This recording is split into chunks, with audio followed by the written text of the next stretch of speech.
Hello everyone, welcome to my channel. तो जैसा कि हम अपने जीके जीएस की सीरीज को कर रहे थे, तो आज हम करने वाले हैं DSSB के प्रैक्टिस सेट 10 को। इससे पहले मैंने 9 प्रैक्टिस सेट करवा दिए हैं और अगर आपने उसे नहीं देखा है तो आप जाके देख सकते हैं, क्योंकि इसमें मैंने सारे ही इंपॉर्टेंट क्वेश्चंस को कवर किए हैं जो कि पिछले प्रीवियस ईयर में पूछे गए हैं। ठीक है। और इसके अलावा आप किसी भी गवर्नमेंट एग्जाम की तैयारी कर रहे हैं जिसमें भी जीके जीएस पूछा जाता है, हालांकि अगर देखा जाए ना तो जब से एसएससी का पैटर्न चेंज हुआ है ना, तो तब से हर एग्जाम में जीके जीएस का जो पोर्शन है उसको कंपलसरी कर दिया गया है। तो आप किसी भी एग्जाम की तैयारी कर रहे हैं, जैसे कि एमटीएस हो गया, सीजीएल हो गया, सीएचएसएल हो गया, या स्टेट पीसीएस, या कोई भी ऐसा एग्जाम जिसमें भी जीके जीएस पूछा जा रहा है, तो उसके लिए आप हमारे चैनल को सब्सक्राइब कर सकते हैं। ठीक है। तो चलिए हम अपने पहले क्वेश्चन से स्टार्ट कर लेते हैं। फर्स्ट क्वेश्चन है हमारा, the Koya dance is associated with which of the following state. तो देखो, कोया डांस ये कौन से स्टेट से रिलेटेड है? तो देखो, कोया डांस ये हमारा रिलेटेड हो जाएगा, ये है उड़ीसा से। ठीक है। ऑप्शन नंबर 3 करेक्ट हो जाएगा। ठीक है।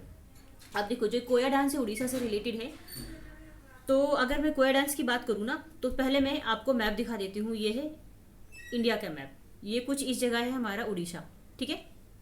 अब देखो, जो कोया डांस है ना, उड़ीसा में तो होता ही है, बट इसके आसपास के स्टेट में भी होता है। क्योंकि क्या होता है, जब कोई एक डांस पर्टिकुलर स्टेट से होता है ना, तो उसके आसपास के जो भी स्टेट जो उसके टच में है, तो कहीं कहीं उस जगह पर भी ये डांस रिलेटेड होता है। ये डांस हो या फेस्टिवल हो, वो वहाँ से थोड़ा मोड़ा रिलेटेड होता है। तो आपको पर्टिकुलरली तो ये याद रखना है कि जो कोया डांस है उड़ीसा से रिलेटेड है। इसके अलावा ना, जो कोया डांस है ये थोड़ा सा यहाँ तेलंगाना, आंध्र प्रदेश और छत्तीसगढ़ के आसपास भी मनाया जाता है, किया जाता है। ठीक है।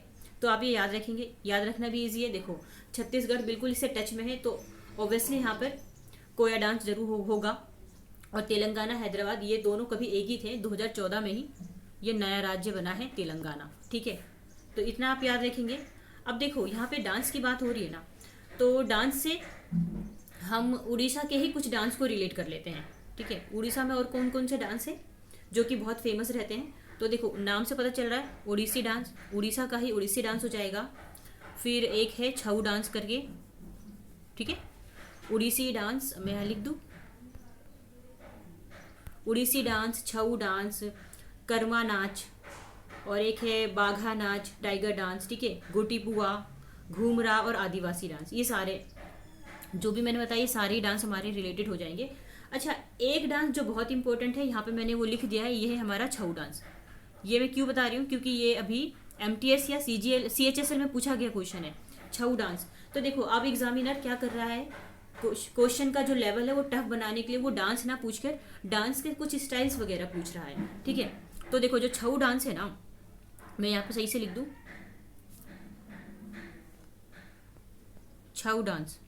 तो एग्जामिनर ने ऐसा क्वेश्चन पूछा है कि जो छऊ डांस है ना, वो कितने स्टाइल में किया जाता है, कितनी शैलियाँ हैं छऊ डांस की। तो आप याद रखेंगे, छऊ डांस की टोटल 3 शैलियाँ हैं, 3 स्टाइल्स में इसको किया जाता है छऊ डांस को। ठीक है। क्योंकि आप देख सकते हैं कि कंपटीशन कितना हाई लेवल का हो गया है और एग्जामिनर क्या कर रहा है, एग्जाम को टफ बनाता जा रहा है। तो देखो, जो छऊ डांस है इसको 3 स्टाइल में किया जाता है, 3 डिफरेंट स्टेट में। ठीक है। तो मैं यहाँ पे लिख के बता देती हूँ कौन कौन से 3 डिफरेंट स्टेट हैं यहाँ पे। एक तो है पश्चिम बंगाल, और एक है उड़ीसा, जहाँ पे हम पढ़ रहे हैं उड़ीसा के बारे में। ठीक है। और एक है हमारा ये झारखंड। ठीक है। अब यहाँ पे कौन कौन से स्टाइल है इस डांस के, मैं बता देती हूँ। पश्चिम बंगाल में है पुरुलिया, यहाँ लिख देती हूँ मैं, पुरुलिया छऊ। ठीक है। उड़ीसा में है मयूरभंज छऊ। ठीक है। और झारखंड में है सरायकेला छऊ। ठीक है। याद कैसे रखिए कि कहाँ पे कौन सा छऊ है। तो देखो, पी फॉर पश्चिम बंगाल और पी फॉर पुरुलिया, तो याद हो जाएगा हमें, पश्चिम बंगाल में पुरुलिया छऊ है और उड़ीसा में मयूरभंज। कैसे याद रखें, देखो, उड़ी मीन्स उड़ीसा से थोड़ा सा साउंड आ रहा है, उड़ी का मीन्स उड़ने का कुछ सेंस आ रहा है, और मयूर मतलब होता है मोर, और मयूर क्या होता है, वो उड़ता है। तो उड़ीसा से हमने रिलेट कर लिया मयूर, मयूरभंज। ठीक है। और उसके बाद एक ही बचता है झारखंड, जो हमें याद रखना है, तो हम ये याद रखेंगे। ठीक है। तो याद हमें क्या रखना है कि पुरुलिया हो जाएगा पश्चिम बंगाल का, मयूरभंज हो जाएगा उड़ीसा का, और एक जो हमारा अकेला बच गया सरायकेला, तो ये हो जाएगा झारखंड का। और ये डेफिनेटली आप याद रखेंगे। और अगर आप कॉपी वगैरह लेके बैठे हैं तो आप उसको अभी के अभी राइट डाउन कर सकते हैं कि जो छऊ डांस है वो 3 स्टाइल्स में किया जाता है। ठीक है। तो चलो नेक्स्ट क्वेश्चन पे चलते हैं। नेक्स्ट क्वेश्चन, अच्छा देखो यहाँ पे मैंने थोड़ा सा यहाँ पे मेंशन कर रखा है, Chhau dance also spelled like this is a semi classical Indian dance with martial and folk tradition. ये आप यहाँ से पढ़ सकते हैं। और यहाँ पे जो मैंने आपको बताया वो सब मेंशन है। वेस्ट बंगाल में पुरुलिया कहा जाता है, मेंशन है यहाँ पे। सरायकेला कहा जाता है झारखंड में, और मयूरभंज कहा जाता है उड़ीसी में। और यहाँ पे ये डांस का स्टाइल आप देख सकते हैं किस तरह से ये डांस किया जा रहा है, ठीक है। यानी कि ये हमारा हो जाएगा ये उड़ीसा, झारखंड, पश्चिम बंगाल। देखो तीनों लगता हुआ स्टेट है ना ये यहाँ पे, तो आप ये यहाँ से याद रखेंगे, ठीक है। नेक्स्ट क्वेश्चन की तरफ चलते हैं। नेक्स्ट क्वेश्चन है हमारा, in which state of India does Mana pass located. India के कौन से स्टेट में माना पास लोकेटेड है, ठीक है। तो माना पास ये लोकेटेड है हमारा उत्तराखंड में, ठीक है। ऑप्शन नंबर 3 करेक्ट हो जाएगा कि जो माना पास से लोकेट हो जाएगा उत्तराखंड में। अब इसके अलावा देखो मैंने ना यहाँ पर ना एक इमेज ऐड किया है। ये इमेज क्यों ऐड किया है, इमेज में आप कुछ देख पा रहे हैं, यहाँ पे लिखा है लास्ट इंडियन विलेज। तो आपको ये भी याद रखना है, इंडिया का जो लास्ट विलेज है ना, जो लास्ट इंडियन विलेज है, ये हमारा माना विलेज ही है। माना लिख सकते हो आप यहाँ पे, माना विलेज, ये हमारे इंडिया का लास्ट विलेज है, ठीक है। और इससे क्या उत्तराखंड से हम कुछ और रिलेट कर सकते हैं, तो हाँ डेफिनेटली कर सकते हैं उत्तराखंड से रिलेट। देखो प्रोजेक्ट टाइगर ना, यहाँ लिख दूँ प्रोजेक्ट टाइगर, ये हमारा उत्तराखंड से रिलेटेड है। कब लाया गया था ये, तो इसको लाया गया था 1973 में। ये यहाँ तो बन नहीं रहा लिखने में, 1973 में प्रोजेक्ट टाइगर लाया गया है। एक ये याद रखेंगे। इसके अलावा चिपको आंदोलन, चिपको मूवमेंट मैं यहाँ लिख दूँ चिपको आंदोलन, ये लाया गया था 1975 में, ठीक है। ये भी याद रखेंगे। और अच्छा आप मुझे एक क्वेश्चन बताइए, जैसे मैंने अभी आपको यहाँ पर बताया कि प्रोजेक्ट टाइगर 1973 में आया था, तो आप मुझे ये बताइए कि 2024 में ना अभी टोटल कितने टाइगर्स के हैं हमारे इंडिया में 2024 में। अच्छा मैं आपको एक क्लू दे देती हूँ, 3500 से 4000 के बीच में, ठीक है। देखो 3500 से ज़्यादा है और 4000 से कम है, तो एग्जैक्ट क्या डाटा है हमारे टाइगर का इंडिया में अभी 2024 के अकॉर्डिंग, तो आप मुझे कमेंट बॉक्स में बताइए। और अगर आपको थोड़ा सा प्रोजेक्ट टाइगर के बारे में बताइए कि कब इसको प्रॉपरली किस डेट पर लाया गया था, तो आप वो भी मुझे कमेंट करके बताइए, ठीक है। क्या होगा देखो, अगर आप सर्च करेंगे ना, तो पहले तो आप सर्च करेंगे, उसके बाद आप उसको कमेंट में आके लिखेंगे, तो इससे क्या होगा कि आपको ये चीज़ें हमेशा के लिए याद हो जाएंगी, ठीक है। तो अगर आप इतना कर सकते हैं, इसमें सिर्फ आपको 1 मिनट भी नहीं लगना है, तो आप डेफिनेटली ये कीजिए, ठीक है। तो चलिए नेक्स्ट क्वेश्चन पे चलते हैं। अच्छा यहाँ से एक चीज़ और रिलेट कीजिए ना, उत्तराखंड से जिम कॉर्बेट नेशनल पार्क, ये जरूर रिलेट कीजिए क्योंकि ये तो पूछा ही जाता है। उत्तराखंड से रिलेट कीजिए जिम कॉर्बेट नेशनल पार्क, जिसका पहले नाम था हेली नेशनल पार्क, ठीक है। फिर जिम कॉर्बेट इसका नाम आया, फिर उसका नाम अब फिर से चेंज करके रामगंगा कर दिया गया है, ठीक है। ये भी उत्तराखंड में ही है, तो ये याद रखेंगे। और 1936 में बना था ये जिम कॉर्बेट नेशनल पार्क, ठीक है, तो ये याद रखेंगे। तो चलिए नेक्स्ट क्वेश्चन की तरफ चलते हैं। नेक्स्ट क्वेश्चन है हमारा, 1 second, NABARD is associated with. देखो वेरी इजी क्वेश्चन है, जिसको भी ना इसका फुल फॉर्म पता है ना, उसके लिए ये शायद 2 सेकंड का क्वेश्चन भी नहीं है, ठीक है। तो चलो हम पहले इसके फुल फॉर्म के बारे में जान लेते हैं कि नाबार्ड ये है क्या, इसकी फुल फॉर्म क्या है, ठीक है। नाबार्ड, ठीक है। अब देखो नाबार्ड में ये NA, इसका मतलब है नेशनल, ठीक है, national bank for agriculture and rural development. यहाँ पर ए की कोई भी फुल फॉर्म नहीं है, ये पूरा एक है, national bank for agriculture and rural development, ठीक है। तो देखो रूरल डेवलपमेंट आ रहा है ना लास्ट में, तो ये रूरल डेवलपमेंट से रिलेटेड हो जाएगा ना, तो ऑप्शन 1 करेक्ट हो जाएगा। अब देखो ये जो नाबार्ड है ना, ये इसकी स्थापना कब हुई थी, तो ये हुई थी 12 जुलाई 1982 को, ठीक है। और इसका हेडक्वार्टर भी याद रखिए, इसका हेडक्वार्टर है मुंबई में। कहाँ लिखूँ, यहाँ लिख देती हूँ, इसका हेडक्वार्टर हो जाएगा मुंबई, ठीक है। तो ये जो भी एक्स्ट्रा फैक्ट मैं बता रही हूँ आप इसको राइट डाउन कर सकते हैं, या फिर अगर आप इस वीडियो को ध्यान से सुनते भी हैं तो आपको ये इजीली याद हो जाएगा, ठीक है। तो चलिए नेक्स्ट क्वेश्चन की तरफ चलते हैं।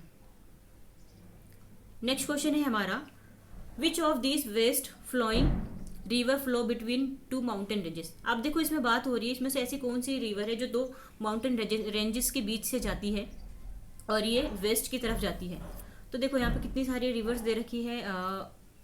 देखो इसका जो आंसर हो जाएगा ना, ये नर्मदा हो जाएगा। क्यों? क्योंकि देखो इंडिया के मैप में कुछ इस तरह, इस बीच में बिल्कुल है हमारे मध्य प्रदेश। मध्य प्रदेश से ही नर्मदा नदी निकलती है अमरकंटक की पहाड़ियों से, फिर यहाँ से गुजरात में होते हुए खंबात की खाड़ी से सीधा ये आ जाती है अरब सागर में आ जाती है। ठीक है, तो नर्मदा नदी इसका बिल्कुल करेक्ट आंसर है। ठीक है, और अच्छा एक चीज़ ये याद रखिए कि सरदार सरोवर बांध नर्मदा नदी पर ही स्थित है। थोड़ा आपको पीछे से साउंड आ रहा होगा, थोड़ा सा मैनेज कीजिए। ठीक है, तो एक इम्पोर्टेंट क्वेश्चन याद रखिए कि सरदार सरोवर बांध नर्मदा नदी पर ही स्थित है। सरदार सरोवर, ठीक है। अच्छा, नर्मदा नदी को ना मध्य प्रदेश की, एमपी की जीवन रेखा भी कहा जाता है, क्योंकि वहाँ पे पानी का मेन सोर्स नर्मदा नदी है। हालांकि काफ़ी नदी है, पर ये वहाँ की सबसे बड़ी नदी है। ठीक है, तो ये आप याद रखेंगे। नेक्स्ट क्वेश्चन की तरफ चलते हैं। देखो नेक्स्ट क्वेश्चन है हमारा, in fire works which metal is use for yellow colour. देखो आपने पटाखे वगैरह देखा होगा, ठीक है, आतिशबाजी जो होता है पटाखे वगैरह, इसमें काफ़ी सारे ना डिफरेंट कलर्स निकलते हैं। तो इसमें पूछ रहा है कि जो येलो कलर है वो किस रीज़न से निकलता है, या इसमें येलो कलर के लिए कौन सा मेटल यूज़ हुआ होता है। तो देखो बेसिकली ना येलो कलर के लिए जो ये मेटल यूज़ होता है ये हमारा होता है सोडियम। ठीक है, तो ऑप्शन नंबर 3 करेक्ट हो जाएगा। अब देखो येलो कलर के अलावा भी काफ़ी कलर्स हमें दिखते हैं फायरवर्क्स में। अब जैसे कि हो जाएगा ऑरेंज कलर हो जाएगा, मैं यहाँ लिख दूँ, ऑरेंज कलर दिखता है, कई बार ब्लू सा दिखता है, ब्लू कलर थोड़ा सा। तो इसका भी तो कुछ रीज़न होगा ना। देखो येलो कलर ये किस वजह से होता है, ये तो होता है सोडियम की वजह से, और ऑरेंज कलर होता है ये कैल्शियम की वजह से। सी लिख दूँ यहाँ पे, कैल्शियम की वजह से होता है। ठीक है, और एक्स्ट्रा में ये भी याद रखेंगे। और जो ब्लू कलर होता है वो कॉपर की वजह से होता है। ठीक है, अब देखो यहाँ पे याद रखना है आपको, ये तीनों ही येलो कलर सोडियम की वजह से, ऑरेंज कलर कैल्शियम की वजह से, ब्लू कलर कॉपर की वजह से। ठीक है, तो नेक्स्ट क्वेश्चन की तरफ चलते हैं। नेक्स्ट क्वेश्चन है हमारा, the Modhera dance festival held every year during the 3rd week of January belongs to the state of dash. देखो मोढेरा डांस फेस्टिवल कौन से स्टेट से रिलेटेड है, तो ये हमारा रिलेटेड हो जाएगा गुजरात से, और इसको हर साल 3rd वीक में जनवरी के 3rd वीक में मनाया जाता है। देखो ये जो मोढेरा डांस फेस्टिवल है ना, ये बेसिकली ना सन से रिलेटेड है, सूर्य से रिलेटेड है ये। ठीक है, अब इसमें क्या होता है, भगवान सूर्य की पूजा की जाती है। ठीक है, अच्छा एक चीज़ और रिलेट करेंगे, सन से रिलेटेड एक और है उड़ीसा में, उड़ीसा का कोणार्क टेम्पल। ठीक है, उड़ीसा का कोणार्क टेम्पल है जो कि भगवान सूर्य को समर्पित है। सेम मोढेरा डांस फेस्टिवल ये भी भगवान सूर्य को ही समर्पित है। देखो दोनों सेम ही है। ठीक है, बट यहाँ पे नाम डिफरेंट है। इसका नाम है मोढेरा डांस फेस्टिवल और वहाँ पे है नाम कोणार्क का सन टेम्पल। ठीक है, तो ये याद रखेंगे। अच्छा, अब क्या हम गुजरात से कुछ चीज़ें रिलेट कर सकते हैं क्या? अच्छा डेफिनेटली कर सकते हैं ना। गुजरात में क्या है, statue of unity, Sardar Vallabh भाई पटेल की मूर्ति। ठीक है, यहाँ पे लिख दूँ स्टैच्यू ऑफ यूनिटी, बहुत इंपॉर्टेंट है ये।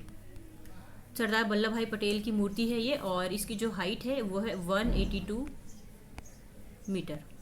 ठीक है, और ये गुजरात के ना केवड़िया में स्थित है। केवड़िया जिले में, ये भी याद रखिए आप, कई बार ये भी पूछ ले जाएगा। ठीक है, तो इतना आप याद रखेंगे। ठीक है, नेक्स्ट क्वेश्चन की तरफ चलते हैं। नेक्स्ट क्वेश्चन है हमारा, the Nicobar island group located in dash. देखो निकोबार आइलैंड ग्रुप ये कहाँ स्थित है, इंडिया के मैप में कुछ इस जगह है, अंडमान एंड निकोबार। ठीक है, अब देखो थोड़ा ऑप्शन से देख लेते हैं। अरेबियन सी ये नहीं हो सकता क्योंकि ये यहाँ पर आता है, ये यहाँ आता है। बे ऑफ बंगाल ये यहाँ पर आता है। ठीक है, उसके बाद गल्फ ऑफ मन्नार ये बिल्कुल यहाँ आता है, तो ये भी नहीं होगा। उसके बाद गल्फ ऑफ खंबात ये कुछ इस जगह आता है गुजरात के पास। तो देखो ऑप्शन नंबर 2 ही बचता है ना हमारे पास, बे ऑफ बंगाल, यानी कि करेक्ट हो जाएगा क्योंकि इसके नीचे ही तो है ना हमारा अंडमान और निकोबार। ठीक है, तो ऑप्शन नंबर 2 करेक्ट हो जाएगा। एक्स्ट्रा में आप ये याद रखेंगे कि जो अंडमान निकोबार को है ना, इसको 10 डिग्री चैनल अलग करती है इन दोनों को एक दूसरे से 10 डिग्री चैनल अलग करती है। और अंडमान निकोबार की कैपिटल क्या हो जाएगी, तो ये हो जाएगी पोर्ट ब्लेयर। ठीक है, तो इतना आप याद रखेंगे। नेक्स्ट क्वेश्चन की तरफ चलते हैं। नेक्स्ट क्वेश्चन है हमारा, which of the following plant species is obtained from flower birds. इसमें से कौन सा एक ऐसा प्लांट हमें बताना है जिसके की फ्लावर से एक स्पाइसेस निकलता है। तो देखो ऑप्शन में हमारा ये क्लोव ठीक हो जाएगा। क्लोव होता है ना लौंग, बेसिकली जो हम लौंग खाते हैं ना, वो जो स्पाइसेस है वो एक फ्लावर से ही निकलता है। वो आप जैसे इस इमेज में देख पा रहे हैं, जो छोटा छोटा आपको दिख रहा है ना इधर, ये लौंग ही है। इसका क्या होता है, कलर चेंज होके ये स्पाइसेस में चेंज हो जाता है। ठीक है, स्पाइसेस में बदल जाता है कलर चेंज होने के बाद। तो ऑप्शन नंबर 1 याद रखेंगे, और इसमें ऐसा कुछ रिलेट करने वाली चीज़ है नहीं। ठीक है, अच्छा एक ये चीज़ याद रख सकते हैं, मसालों के लिए कौन सा स्टेट फेमस है, तो ये हो जाएगा हमारा केरल। ठीक है, नेक्स्ट क्वेश्चन की तरफ चलते हैं। नेक्स्ट क्वेश्चन है हमारा, which of the following state shares border with China. अब देखो चाइना के साथ कौन सा स्टेट है जो बॉर्डर शेयर करता है। वेस्ट बंगाल तो बिल्कुल नहीं हो सकता, क्योंकि इंडिया के मैप में कुछ इस जगह है वेस्ट बंगाल। ठीक है, ये बिल्कुल नहीं हो सकता। और हिमाचल प्रदेश, नागालैंड भी बिल्कुल नहीं हो सकता, क्योंकि यहाँ बिल्कुल अरुणाचल प्रदेश के बाद यहाँ नीचे आता है नागालैंड। ठीक है, और यूपी तो बिल्कुल भी नहीं हो सकता। क्यों, क्योंकि यूपी के ऊपर ही आता है इधर नेपाल। ठीक है, तो देखो हिमाचल प्रदेश हमारा करेक्ट आंसर हो जाएगा। हालांकि आप मैप में देख सकते हैं, अगर आपके आसपास कहीं मैप लगा है, और इवन मैं सजेस्ट करूंगी ना, आप अगर कहीं भी बैठ के पढ़ रहे हैं तो आपको वहाँ पर एक मैप जरूर लगाना चाहिए। ठीक है, तो देखो ऑप्शन हमारा करेक्ट हो जाएगा हिमाचल प्रदेश, इसके साथ बॉर्डर शेयर करता है। ठीक है, तो नेक्स्ट क्वेश्चन की तरफ चलते हैं। नेक्स्ट क्वेश्चन है हमारा, the river often referred as Vriddha Ganga और दक्षिण गंगा। ठीक है, तो एक ऐसे रिवर के बारे में हमें बताना है जिसको कि वृद्ध गंगा के नाम से जाना जाता है या फिर दक्षिण की गंगा के नाम से जाना जाता है। तो ऐसा कौन सा रिवर है, तो ये रिवर गोदावरी है। ऑप्शन नंबर 4 करेक्ट हो जाएगा। गोदावरी को ही वृद्ध गंगा या दक्षिण की गंगा के नाम से जाना जाता है। ठीक है, अब देखो जो गोदावरी नदी है ना, ये महाराष्ट्र के नासिक से निकलती है। ठीक है, महाराष्ट्र के नासिक से निकलने के बाद ये सीधा जाके बंगाल की खाड़ी में, बे ऑफ बंगाल में गिर जाती है। ठीक है, और ये ना आप ये भी याद रखेंगे कि दक्षिण भारत की ना, साउथ इंडिया की सबसे बड़ी नदी भी है। कौन सी, गोदावरी। ठीक है, तो ये याद रखेंगे। नेक्स्ट क्वेश्चन पे चलते हैं। Baking powder contains, baking powder में क्या होता है, तो देखो बेकिंग पाउडर में होता है ये sodium bicarbonate. Option number 2 correct हो जाएगा। ठीक है, एक मिनट में फिर से लिखते हैं, सोडियम बाइकार्बोनेट इसका करेक्ट आंसर हो जाएगा। और देखो इसका फॉर्मूला भी याद रखिए आप, जो सोडियम बाइकार्बोनेट का इसका फॉर्मूला होता है ये NaHCO3। बहुत इंपॉर्टेंट है ये फॉर्मूला, पूछा ही जाता है। ठीक है, अब देखो जो बेकिंग सोडा है ना, उसको कई नामों से जाना जाता है। हमने अपने घर में देखा होगा, जो हम खाने वगैरह में डालते हैं जिससे कि वो चीज़ों को मतलब स्पंजी टाइप में बनाने में हेल्पफुल होता है, तो वही होता है बेकिंग सोडा, जिसको कि कहा जाता है सोडियम बाइकार्बोनेट। इसको हम खाने वाला सोडा भी कह सकते हैं, क्योंकि हम इसको खाने में यूज़ करते हैं, है ना। और इसको मीठा सोडा भी कह सकते हैं, और इसको बेकिंग पाउडर भी कहते हैं। तो आपको ये डिफरेंट डिफरेंट नेम याद रखने की ज़रूरत है। ठीक है, और साथ में ये फार्मूला। ठीक है, तो चलिए नेक्स्ट क्वेश्चन की तरफ चलते हैं। नेक्स्ट क्वेश्चन है हमारा, विच gland in the human body control the temperature of the body. हमारे ह्यूमन बॉडी में ऐसा कौन सा ग्लैंड है जो हमारी बॉडी के टेम्परेचर को कंट्रोल करता है। तो देखो ये हो जाएगा हमारा हाइपोथैलेमस ग्लैंड। ठीक है, जो हाइपोथैलेमस ग्रंथि है ना, ये हमारे बॉडी में ना टेम्परेचर को कंट्रोल करने का काम करता है। ठीक है, तो ये ऑप्शन नंबर 4 याद रखेंगे। ठीक है, नेक्स्ट क्वेश्चन की तरफ चलते हैं। नेक्स्ट क्वेश्चन है हमारा, which among the following is the largest fresh water lake in India. India की लार्जेस्ट फ्रेश वाटर लेक कौन सी है, तो देखो ये हो जाएगा हमारा वूलर लेक। ठीक है, ऑप्शन नंबर 3 करेक्ट हो जाएगा। जो वूलर झील है ना, वो भारत की सबसे बड़ी मीठी पानी की झील है। ठीक है, याद रखेंगे। और वैसे ये है कहाँ, तो ये है हमारा जम्मू कश्मीर में। जम्मू कश्मीर से एक इम्पॉर्टेंट चीज़ याद रखेंगे कि दुनिया का सबसे बड़ा रेलवे ब्रिज जम्मू कश्मीर में ही बना है, चेनाब नदी पर। ठीक है, ये याद रखना जरूरी है, चेनाब नदी पर सबसे बड़ा रेलवे ब्रिज बना है जम्मू कश्मीर में। ठीक है, नेक्स्ट क्वेश्चन की तरफ चलते हैं। नेक्स्ट क्वेश्चन है हमारा, in which Harappan city was cotton grown. कौन से हड़प्पन सिटी में कॉटन ग्रो किया जाता था?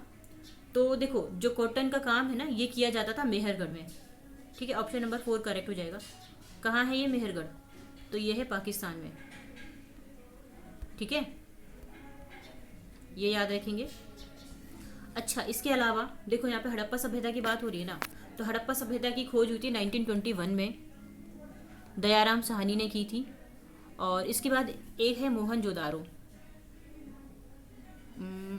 इसकी खोज हुई थी मोहनजोदारो की, एक मिनट, मोहनजोदारो की खोज हुई थी 1922 में, और इसकी खोज की थी राखल दास बनर्जी ने, ये याद रखेंगे। ठीक है, राखल दास बनर्जी। उसके अलावा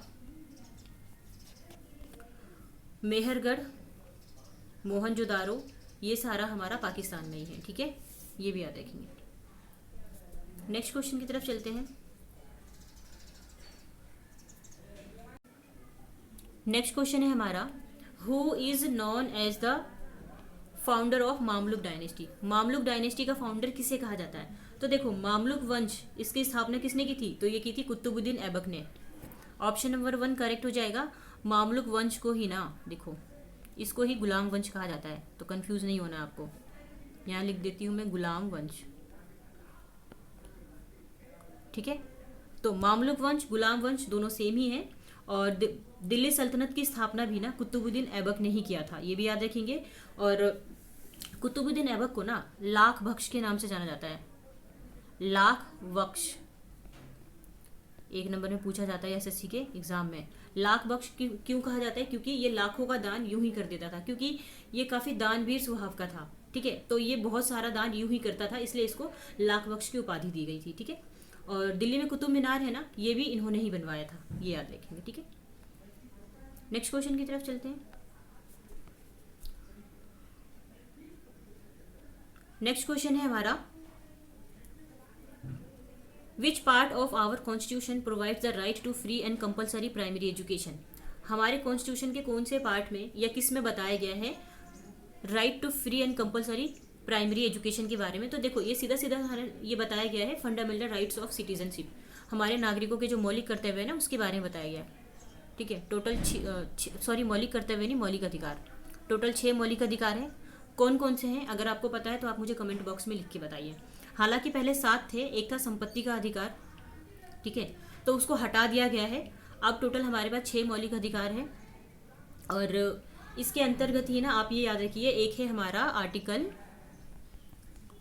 21A, जिसमें की बात हुई है right to free and compulsory primary education. इसके अंतर्गत क्या होगा कि जो 6 से 14 साल के बच्चे हैं ना, उनको फ्री में कंपलसरी एजुकेशन दिया जाएगा। ठीक है, तो इतना याद रखेंगे, आर्टिकल 21A ये भी याद रखेंगे। ठीक है, तो नेक्स्ट क्वेश्चन की तरफ चलते हैं।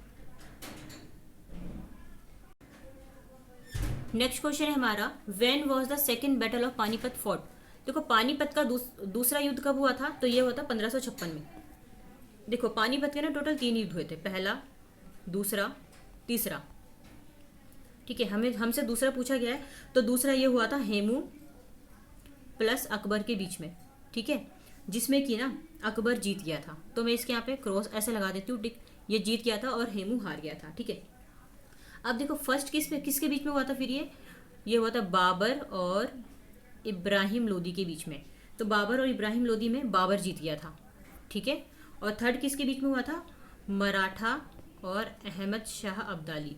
ठीक है, तो इसमें क्या हुआ था? अहमद शाह अब्दाली जीत गया था। ऐसे याद रखिए ना, इसमें भी ए वाला जीत गया यानी अकबर, इसमें भी ए वाला जीत गया यानी अहमद शाह अब्दाली। ठीक है, पहला हुआ था 1526 में, दूसरा हुआ था 1556 में, तीसरा हुआ था 1761 में। ठीक है, हमें सेकंड बताना था, तो सेकंड के लिए हमारा जो आंसर हो जाएगा वो 1556, 1556 आंसर करेक्ट हो जाएगा। ठीक है, तो चलिए नेक्स्ट क्वेश्चन की तरफ चलते हैं।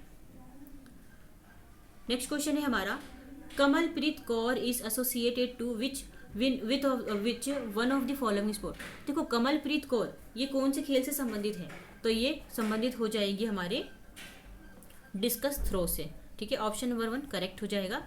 इनकी इमेज को आप यहाँ देख सकते हैं, कमलप्रीत कौर को। और क्या होता है ये डिस्कस थ्रो, यहाँ पे थोड़ा सा मेंशन है, आप इसको भी देख सकते हैं। ठीक है, तो नेक्स्ट क्वेश्चन की तरफ चलते हैं।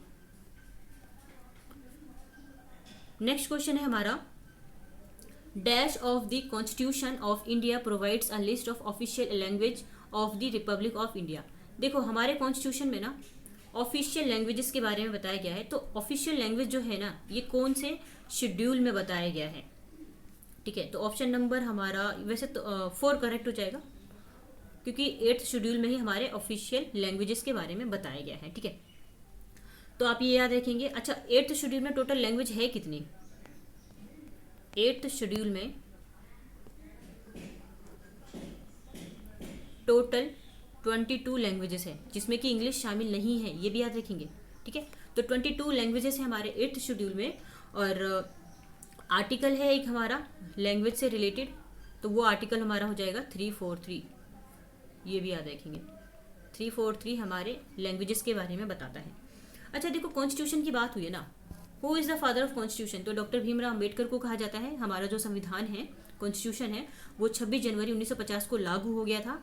और इसमें टोटल ना 166 बैठक हुई थी, ये याद रखेंगे। और संविधान सभा में टोटल महिलाओं की संख्या थी 15। ये मैं बार बार इसलिए बताती हूँ 15 संख्या थी, क्योंकि एग्जामिनर ने ये क्वेश्चन कितने ही बार में, कितने ही शिफ्ट में रिपीट किया है CGL के एग्जाम में। ठीक है, तो टोटल 15 महिलाएं थी, ये याद रखेंगे आप। ठीक है, तो नेक्स्ट क्वेश्चन की तरफ चलते हैं। नेक्स्ट क्वेश्चन है हमारा,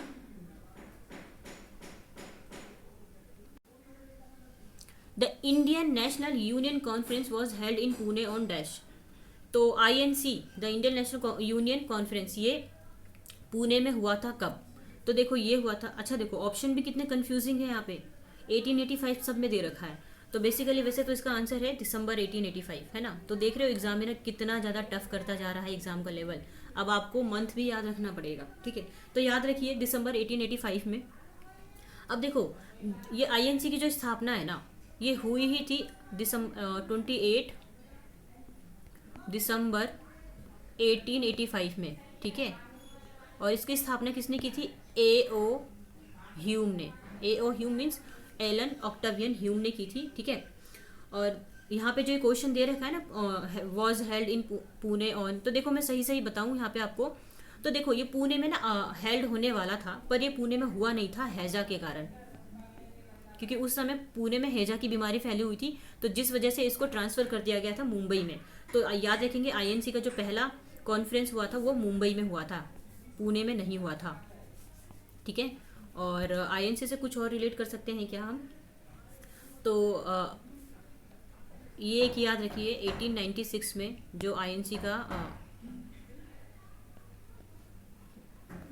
का बैठक हुआ था, उसमें पहली बार वंदे मातरम गाया गया था। ठीक है, वंदे मातरम गाया गया था, जिसको कि लिखा गया है बंकिम चंद्र चटर्जी के द्वारा, और इसको आनंद मठ से लिया गया है। ठीक है, ये 1896 है, थोड़ा सा गड़बड़ सा लग रहा है देखने में। ठीक है, तो ये याद रखेंगे आप। ठीक है, तो चलिए नेक्स्ट क्वेश्चन की तरफ चलते हैं।